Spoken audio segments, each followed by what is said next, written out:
Fala galera, análise de Manchester City 3 e Young Boys 0 pela quarta rodada do grupo G da UEFA Champions League.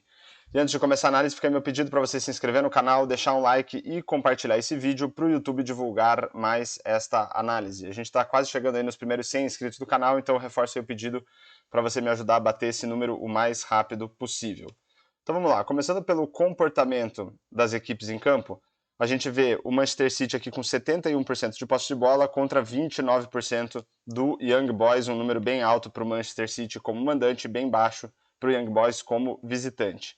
Aqui embaixo a gente tem a distribuição média dos jogadores em campo, que ajuda a gente a ver se algum time jogou mais adiantado em relação ao outro, né, pressionando o seu adversário contra o seu campo defensivo, e aqui fica bem claro que o Manchester City jogou mais adiantado. Se a gente substituir os jogadores aqui por duas linhas que representam o avanço médio de cada uma das equipes, a gente vê a linha do Manchester até mais adiantada em relação à linha do meio de campo e a do Young Boys um pouco mais recuada.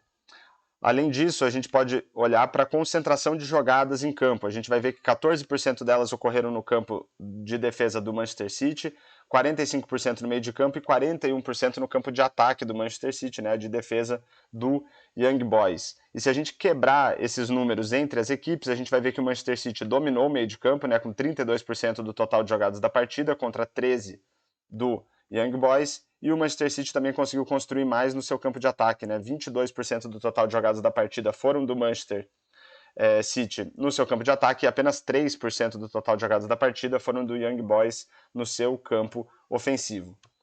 Além disso, a gente pode olhar aqui um gráfico de domínio do jogo, né? E a gente vê aqui praticamente só barras azul claro, né, que representam o Manchester City, apenas dois trechinhos aqui com domínio maior do Young Boys. Então a gente vê aí um domínio avassalador do Manchester City na partida, e sabendo que um domínio total da equipe mandante representado pelo número 100 positivo e do Young Boys menos 100, a gente vê aqui que na média o valor da intensidade do domínio ficou em 33, né, ou seja, um número bem alto para o Manchester City como mandante.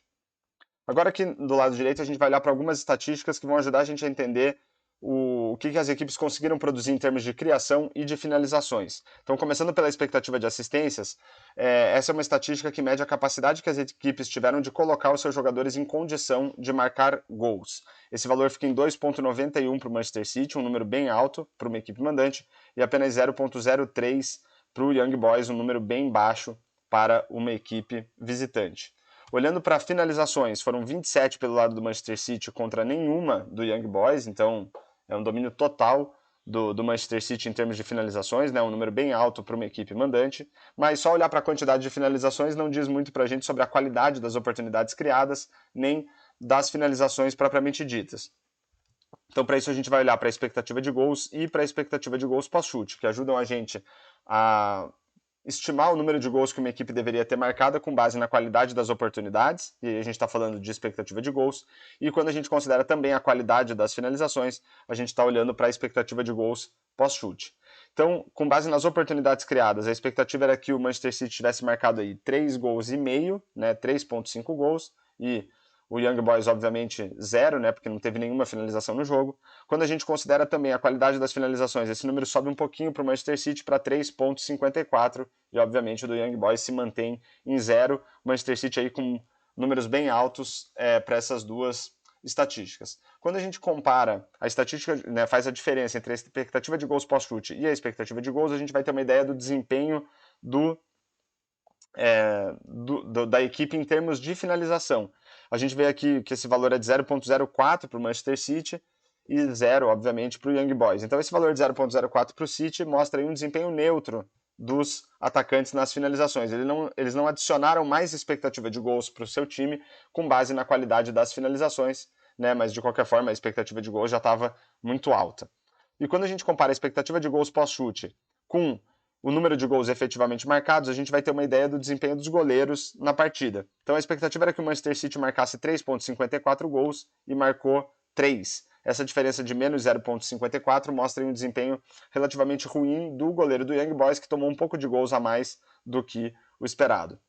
Pelo outro lado, né, a expectativa de gols do Young Boys já era 0, não marcou nenhum, então essa diferença aqui fica em 0, um desempenho neutro do goleiro do Manchester City, que na verdade nem precisou trabalhar. Aqui embaixo eu trago esses números em forma de gráfico de barras para a gente entender o que foi mais determinante na construção do placar de cada equipe. Então aqui pelo Young Boys a gente não tem nada para analisar. Pelo lado do Manchester City, a gente vê que, com base nas oportunidades criadas, já chega em praticamente 3 gols e meio. A gente vê uma barra neutra aqui, né, praticamente sem espessura, da qualidade das finalizações, e o desempenho do goleiro do Young Boys reduziu um pouquinho a expectativa de gols do Manchester City, deixando aqui o placar com 3 gols. Então a gente vê que, majoritariamente, aí, todo o placar do Manchester City construído basicamente em cima das oportunidades criadas. E para fechar a análise, se a gente olhar para todas as estatísticas, desde a expectativa de assistências até número de gols marcados, são estatísticas que eu entendo que ajudam a gente a entender a qualidade da partida. A gente vai ver pelo lado do Manchester City todas as estatísticas aqui praticamente com 5 estrelas, só o número de gols que ficou com 4, e todas as estatísticas aqui pelo lado do Young Boys bem baixas, né? Só a expectativa de assistências ali com 1 estrela, todas as outras estatísticas sem estrela nenhuma, porque os números ficaram zerados. Então aí uma partida, se a gente pode dizer que a partida foi boa, foi totalmente pelo lado do Manchester City, que além de tudo venceu o jogo por 3-0.